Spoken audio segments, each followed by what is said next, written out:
एक बार हमने हरियाणा में जो बैठक हुई थी उसमें हमने ईडी बताया था क्या है।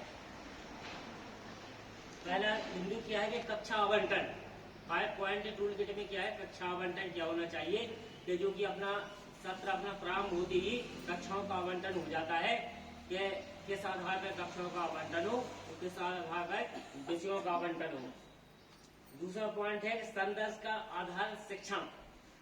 हमारे पास जो शिक्षण शासन द्वारा शिक्षक संदर्शिकाएं प्राप्त हुई हैं उनके द्वारा संदर्शिकाओं के आधार पर शिक्षण कार्य होना आवश्यक है।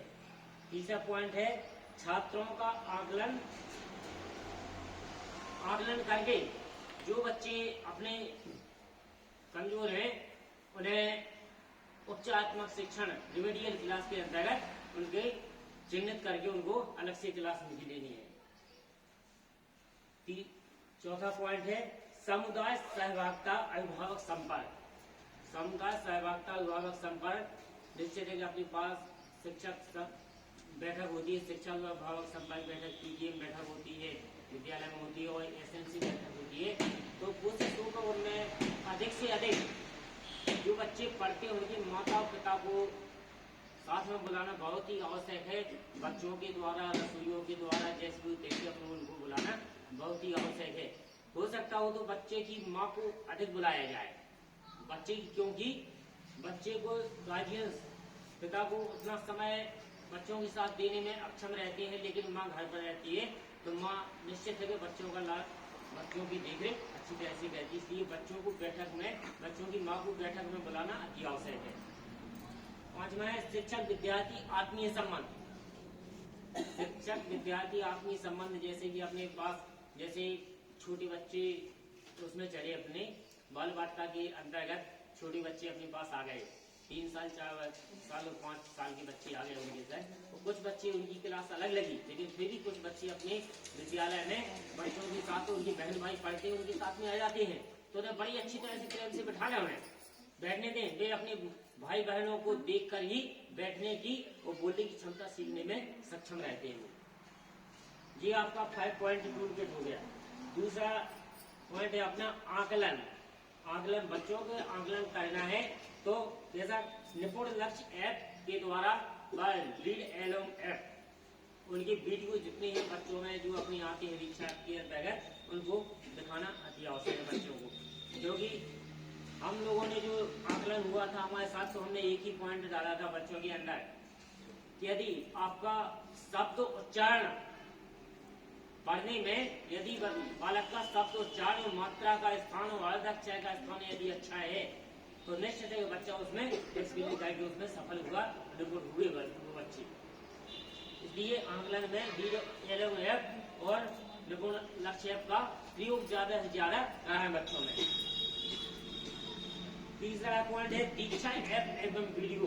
जो दीक्षा ऐप पर जो वीडियो आए हैं अपने आकलन के जो टेस्ट डालते हैं उस पर डालते हैं ग्रुप पर इन बच्चों को बच्चों में ये वीडियो ऑडियो बच्चों को प्रतिदिन दिखाएं। चौथा पॉइंट है मौखिक पठन पाठन। बच्चों के साथ जितना मौखिक पठन पाठन अपने साथ लें पुस्तक अलग है, लेकिन अपने आधार पर जितना मौखिक बच्चों के साथ अपने बोलेंगे एक्सप्लेन करेंगे उतना ही बच्चे सक्षम समझने में सक्षम होते हैं। और उनके साथ एक सप्ताह में एक बार रीडिंग कैंपेन उनके साथ रीडिंग कैंपेन प्रोग्राम करना बहुत। पांचवा है अभियान। अभिभावक संपर्क रहता है उनका जो अति आवश्यक है।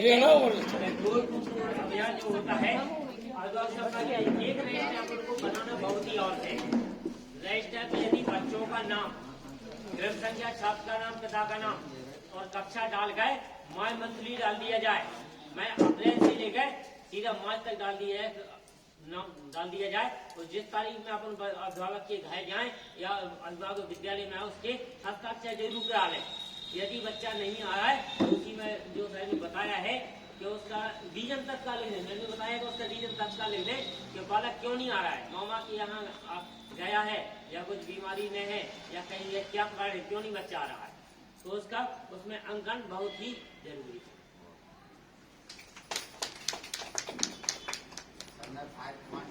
के बारे में 3 मीटिंग से बराबर बता रहे हैं। 5.2 का तात्पर्य जो बताया गया है वास्तविकता में उससे हम बच्चे से जुड़ेंगे। और मेन चीज जो इन्होंने एक बिंदु रखा था आत्मीय संबंध, और इसके विषय में अभी पिछली मीटिंग में भी किसी मैडम के द्वारा बहुत अच्छा बताया गया था कि हम बच्चे के साथ किस तरह से आत्मीय संबंध बनाएंगे। तो मैं सदन से पूछना चाहता हूँ, उसमें से कोई एक शिक्षक खड़े होकर बताएं कि शिक्षक और बच्चे के बीच में आत्मीय संबंध किस तरीके से हम लोग बना सकते हैं। तो कोई बताए सदन से, कौन बताएगा?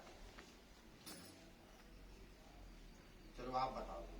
बहुत खांसी आ रही है सारी चलो, जो आदमी से आप बताओ।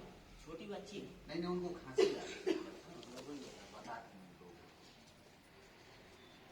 सभी लोग जानते हैं और सभी लोग करते भी हैं। वो फिर पटना जाना में लिया जाता है। बच्चों के साथ आत्मीय संबंध उनको जैसे भी समझ में आ रहा है, जैसे हमने उनको एक बार 2 दिन बताया, नहीं आ रहा तो बच्चे को पर्सनली बुला के जो कमियाँ हैं वहाँ से उनकी शुरुआत करना है और उनको मतलब उनके लेवल से बताना है जिस बच्चे को जहाँ से आ रहा है। और उनके साथ ये नहीं कि बार बार डांटना है, उनको प्यार से समझाना है कि बच्चा अगर डरेगा तो फिर वो नहीं सीख पाएगा। कई बच्चे ऐसे होते हैं उनको बिल्कुल कुछ भी नहीं, आप जल्दी नहीं सिखा सकते हो। तो उनको जहाँ से नहीं आ रहा है मतलब अगर उन्हें वो भले फिफ्थ में आए, और कई बच्चों मतलब कुछ बच्चे ऐसे रह जाते हैं कि उनको कुछ पढ़ना लिखना ही नहीं है, तो आप उनकी शुरुआत तब होती है 1 to 10 से, फिफ्थ में आके। तो हमें उनके लेवल से उन्हें पढ़ाना है, उनको आगे वहीं से बढ़ाना है। तो अगर हम उनसे प्यार से बर्ताव करते हैं तो बच्चे फिर मतलब थोड़ा सा तो कुछ सीखेंगे ही।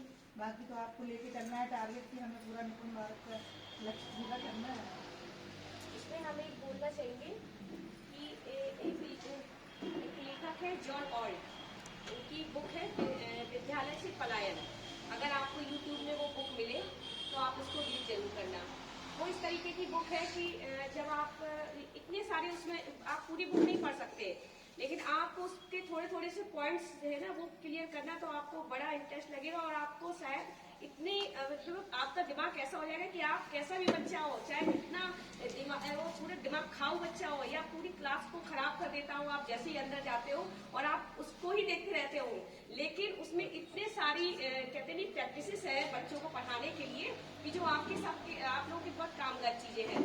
जैसे हम लोग जाते हैं तो एकदम से जब देखते तो कई बच्चे एक दूसरे के कॉपी पेन ऐसे घसीटते हैं, कहीं क्या नाम बाल खींच रहे होते हैं, क्या पता जाने कितने कागज के वो नाव वाव क्या क्या जो उनका सामान है वो सब बन रहा होता है।